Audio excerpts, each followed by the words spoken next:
Dear listener, just a quick note here. Due to safety measures during this time, we're continuing to record interviews, but asking the people we call to record themselves as best they can. They're not in a studio, so bear with us. Hola, Tocaya. ¿Cómo estás? Sí, buenas noches, María. Bien, gracias. On a recent weekday night, I called up Maria Magaña, a domestic worker in Chicago. Maria, what did you do today? Well, just today, I don't have to work because the family canceled for today. Just walk my little dogs, cook, keeping inside. Anyway, it's cold outside. She was hanging out at home with her dogs and her pet lovebirds. Maria is originally from Mexico City. She's been in the United States for about 30 years. And I called her because I really wanted to see how she was doing. What's going on? ¿Cómo te sientes? How are you feeling? We spoke in both English and Spanish. Estoy bien, todo bien, pero con un poquito de preocupación con el tema del COVID-19. She told me she was doing pretty okay, but that she was a little bit worried about COVID-19. She's 48 years old, and she's got this inherently optimistic energy. Even when she was telling me that one of her cleaning gigs got canceled today, she said she was going to make the most of it and spent her unexpected day off with her pets. What kind of dogs are they? Shih Tzu. Oh! 2 little Shih Tzus. They are very, very cute dogs. With this pandemic and my little troublemakers, I have a full hands. She works 6 days a week cleaning houses for several families. She told me she's been losing a lot of other cleaning gigs as well, all because of fear around catching the novel coronavirus. What's the situation with your work, and do you have money saved? Well, I have a little amount of savings, but it's a little hard for me right now because a couple people have to cancel for this situation. And I understand they want to protect their families and protect me. They are elder people. I understand that they be scary about what's going on because maybe I catch it when I traveling, take the bus, train, or whatever, I have to understand that.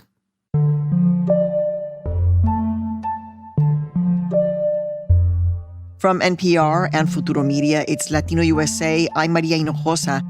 Today, we check in with a free health clinic in Chicago. It's an important line of defense against the coronavirus, and we speak to one of their patients.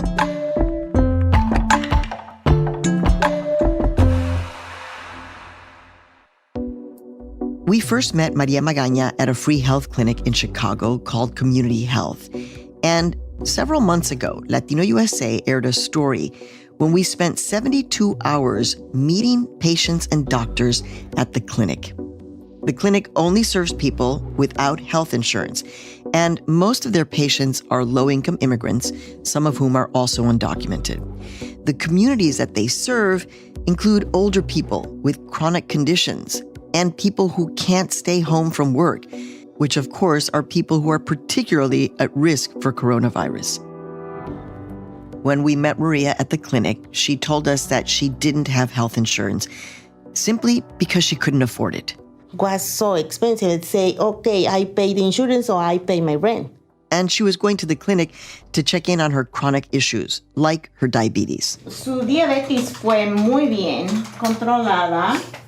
Estoy haciendo muy bien. Sí. When I caught up with her recently, Maria told me that she wasn't really worried about her health at this exact moment, but that her city felt really strange. I feel a little worried about what's going on in Chicago because all restaurants have to close. The public schools is closed too. It's a little scary because when you go to store and you don't find nothing, people is in panic. I don't know how long we have to keep in the house, It's worry. Really, it's really, really worry. Right now here is like a ghost town, nobody is outside.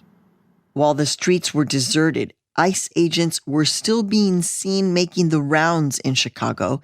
Maria has a green card, but her husband and other family members and friends are undocumented. Hay mucha preocupación más en el barrio mexicano. She told me people were worried, especially in the Mexican barrios, because she says there were recently some raids. La policía de migración ha estado en esos barrios y ha hecho ya algunas redadas. So people feel like it could happen again tomorrow or the day after? Yes, and the people is worried about that. The day after we spoke with Maria, ICE officials announced that agents will temporarily postpone most arrests because of the coronavirus pandemic. But Maria said in her community, people don't trust ICE to keep their word. And that means that people are scared not only from the virus, but they're scared about ICE. Exactly, yes. In terms of her health, for now, she's trying to take precautions. She's eating healthy and washing her hands. And I asked her what she would do if this pandemic lasts for more than a couple of months. No he pensado hasta ese tiempo, la verdad, no. But she told me she wasn't thinking that far ahead. I don't want to thinking about that for a long time, but who knows?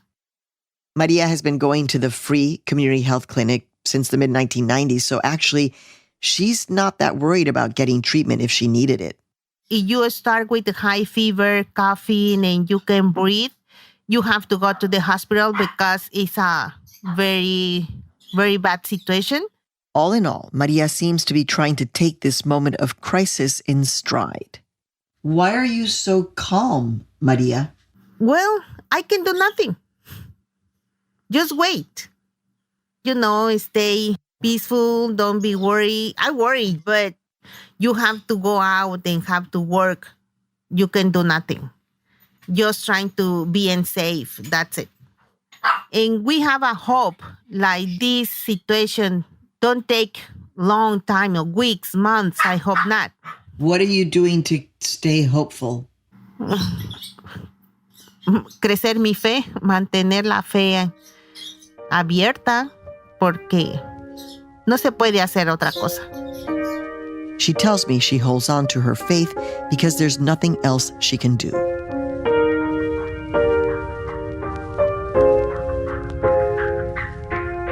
Y si tengo oportunidad de trabajar, trabajo. Then she adds, if an opportunity for work comes up, she'll take it. Which, of course, I tell her is a very Mexican thing to say. Tan mexicana. Es verdad, es verdad.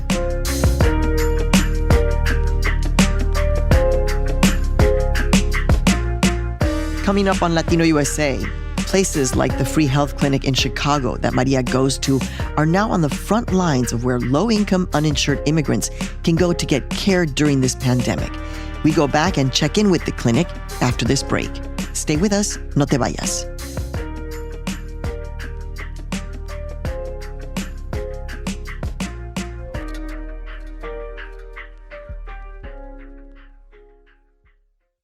Support for NPR and the following message come from Netflix's Con Todo, presenting Brown Love, a new podcast that aims to bring together the best and brightest of Latino Hollywood to get real about the industry and all the things Latinx communities are talking about on your timeline. Each week, the show features a roundtable of Latino actors, including Diane Guerrero from Orange is the New Black and Jessica Marie Garcia from On My Block. New episodes of Brown Love drop every Tuesday. Subscribe now where you listen to podcasts. The coronavirus pandemic is changing everything really fast. So we have created a podcast where you can hear conversations and stories from NPR journalists who are covering the pandemic, the public health fight against it, and how the world is coping. I'm your host, Kelly McEvers. Listen and subscribe to Coronavirus Daily from NPR.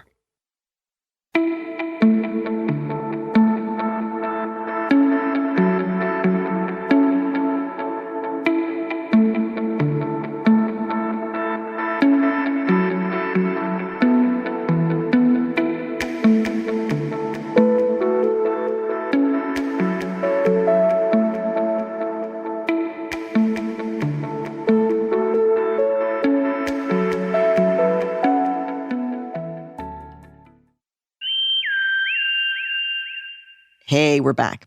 In the first part of this episode, we heard from Maria Magaña, who might not have health insurance, but she isn't afraid to seek health care in this time of crisis.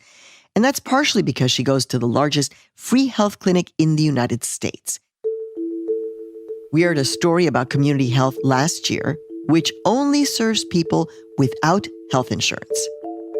As the number of coronavirus cases continues to rise and other clinics on the front lines are facing shortages of supplies or even closing, we wanted to check back in on Community Health. So we called up their CEO. Hey, Stephanie, how are you? I'm doing well. How are you? Well, as good as we can be in these difficult times. It is a new time that we're all experiencing.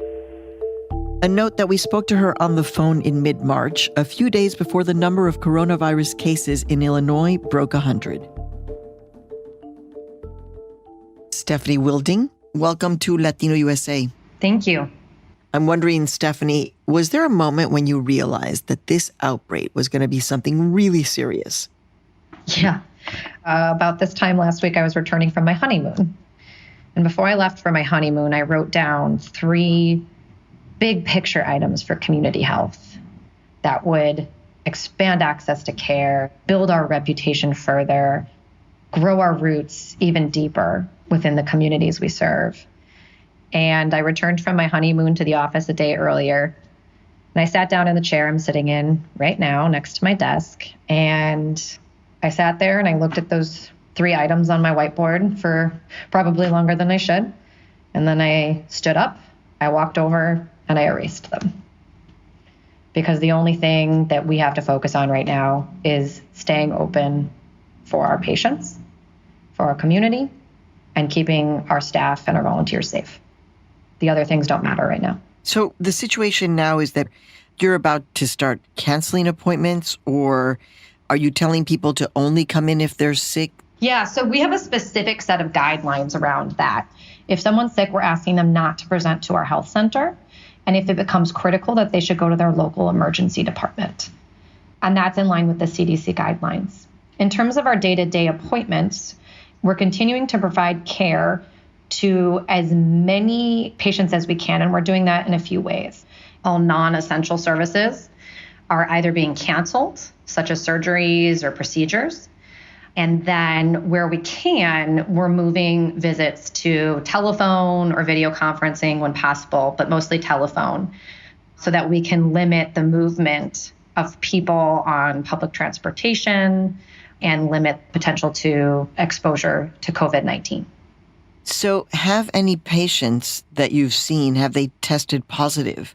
And if anybody does show up with symptoms, you're basically saying you can't test them, you've got to send them to the ER? We are able to do the testing on site, but it is very limited. So none of our patients have tested positive for COVID-19. We have had patients test positive for flu. And in fact, if we suspect COVID-19, we shouldn't be sending that person to the emergency room unless absolutely necessary, because we don't want to expose more people. Wow, there's such a shortage of tests, and yet your free clinic has them. We have 10, to be clear. But I will say, yes, we're lucky that we have the ability to test 10 patients. A lot of places do not have that capacity right now. What is it that's going to make you say, okay, this person gets one of those 10 tests? That person with body aches, fever, shortness of breath, a dry cough, if that's all they're presenting with, we're not going to give them a test for COVID-19 because testing is still so limited. We will give them a rapid flu test to determine if they have the flu.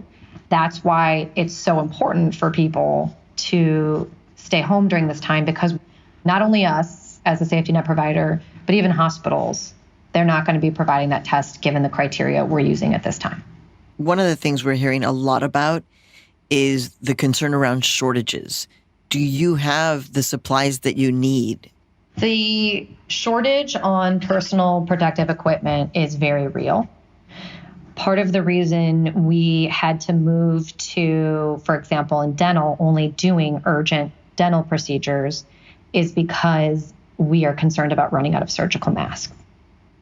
But these are not the same things that people are using on the streets, right? Oh, they absolutely are. So you're saying that if people went online and they bought surgical masks just to be walking around, that meant that you and your clinic are facing a shortage of those surgical masks in a kind of medical setting. Mm-hmm. How are you dealing with that? We went through and we took an exact count of all of our masks. And then we had to lock all of our masks up because we have had supplies being stolen during this time. And then we began to track and trend how many masks we use every single day under normal operations and make some difficult decisions about what services to scale back in order to preserve some of our masks so that we can continue to provide the basic essential health care. And that has given us a general sense of how many days of masks we have. But at this time, there are no more masks coming. Our order is indefinitely delayed. I have reached out to our hospital partners, most of whom have turned me down because they don't have them either. One hospital, I will say, donated 100 masks, but that lasts us about 6 days. They were disappearing. Who's taking them? We don't know. I had heard about this happening and had hoped we wouldn't be experiencing that. We had masks, hand sanitizer, and toilet paper stolen from our site in the last 2 weeks. And so we've gone and had to lock up all of our supplies at all times. So in some ways, Steph, you're seeing like the best in humans, but you're also seeing the worst of people. What's the morale been like? Yeah, morale, it ebbs and flows. We learned that our schools were going to be closing, that restaurants and bars were going to be closing, and everyone's here at work, and they're worried for their families and they're worried for our patients. And what has really evolved from that through our volunteers and also through our staff is, we're all placing an emphasis on self-care in new ways and going out of our way to share a funny story of something that happened. Morale is tough right now. We're making every effort to maintain joy in our work, making sure that they are taking care of themselves and taking care of each other, because this is going to be a potentially long-lasting situation.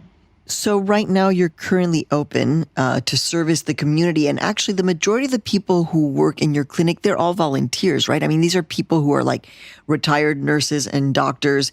They donate their time. Even your interpreters are volunteers. So are they still coming in? Yes. The majority of the way that we provide care is through volunteers. Probably 60 to 70% of our volunteer base is intact, which is a big hit. I would say the two primary reasons for losing volunteers right now is folks need to be at the hospital. And then the other is that we rely on retired providers who fit a high-risk population for older adults. And for any of those volunteers who obviously are staying home, we're certainly supportive of that. So, when people talk about vulnerable communities in the midst of a pandemic, mostly right now, I think people are thinking about people who have compromised lungs, autoimmune diseases, and people who are older. But when you think of vulnerable populations in a pandemic, what does that vulnerable population actually look like to you? I think about our patients. I think about patients with limited English proficiency. That's a high-risk group right now. They're unable to access services and resources and accurate information in a language that they need. I think about our undocumented communities who, before this pandemic occurred, were already living in fear and experiencing unprecedented amounts of reasons to stay home and not to seek out care because they've been putting off care due to fear. And now it's going to be even harder to try to bring them into our centers and to ensure that they're getting medications, the proper examinations they need. And in the event that they become sick, do they know what to do during unprecedented times?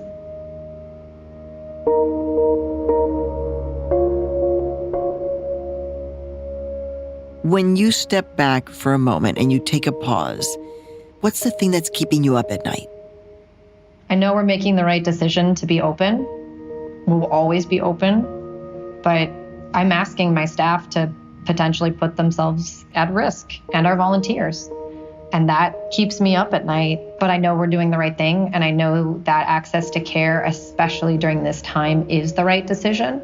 And that we've made all the right decisions around safety and protocols and processes. Do you have any sense at all what your city or your clinic will look like in the coming weeks? Just how bad this could get? I'm hoping that our city remains on a partial or full lockdown so that we can flatten the curve, as everyone's heard how important that is. And that my clinic, Community Health, is open for essential healthcare services, is open for urgent dental appointments and urgent behavioral health appointments, and has a pharmacy that is fully running and providing medications to our patients. Do I think that what I just described is likely going to be what we're experiencing in 2 weeks? No. I remain hopeful that we will be in the same position 2 weeks from now that we're in today. But do I think it's likely? No.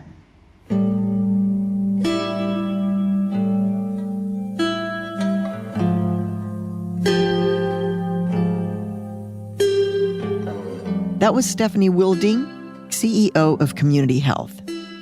Since recording this interview, the number of coronavirus cases in Illinois has reached into the thousands, and the state has issued a stay-at-home order asking that only essential businesses stay open. As of this taping, the clinic has suspended all dental services for safety, but they remain open for critical services. They told us they have now tested their first patient for the coronavirus and are awaiting the results.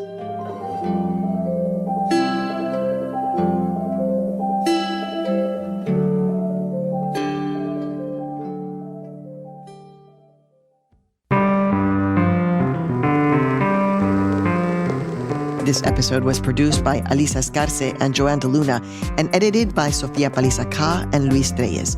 The Latino USA team includes Miguel Macias, Antonia Cerejido, Janice Yamoca, and Alejandra Salazar. Fact-checking by Julia Inés Esparza. Our engineers are Stephanie LeBeau and Julia Caruso. Additional engineering this week by Leah Shaw. Special thanks to Raul Perez. Our production manager is Natalia Fidelholz. Our digital editor is Amanda Alcántara. Our intern is Julia Rocha. Our theme music was composed by Zenia Rubinos. If you like the music you heard on this episode, stop by latinousa.org and check out our weekly Spotify playlist. I'm your host and executive producer, Maria Hinojosa. Join us again on our next episode, and in the meantime, look for us on all of your social media. Stay inside, stay safe, and we'll see you next time. Ciao! Funding for Latino USA's coverage of A Culture of Health is made possible in part by a grant from the Robert Wood Johnson Foundation. Latino USA is made possible in part by the Annie E. Casey Foundation creates a brighter future for the nation's children by strengthening families, building greater economic opportunity, and transforming communities. And New York Women's Foundation. The New York Women's Foundation, funding women leaders that build solutions in their communities and celebrating 30 years of radical generosity. I'm Maria Hinojosa. Next time on Latino USA, the transformation of Medellin, Colombia, from the desperate and tumultuous 1980s to the very hopeful present. Do you remember the first time you heard the name Pablo Escobar? I remember the name. And I remember also thinking that Pablo Escobar was going to come after us for some reason. That's next time on Latino USA.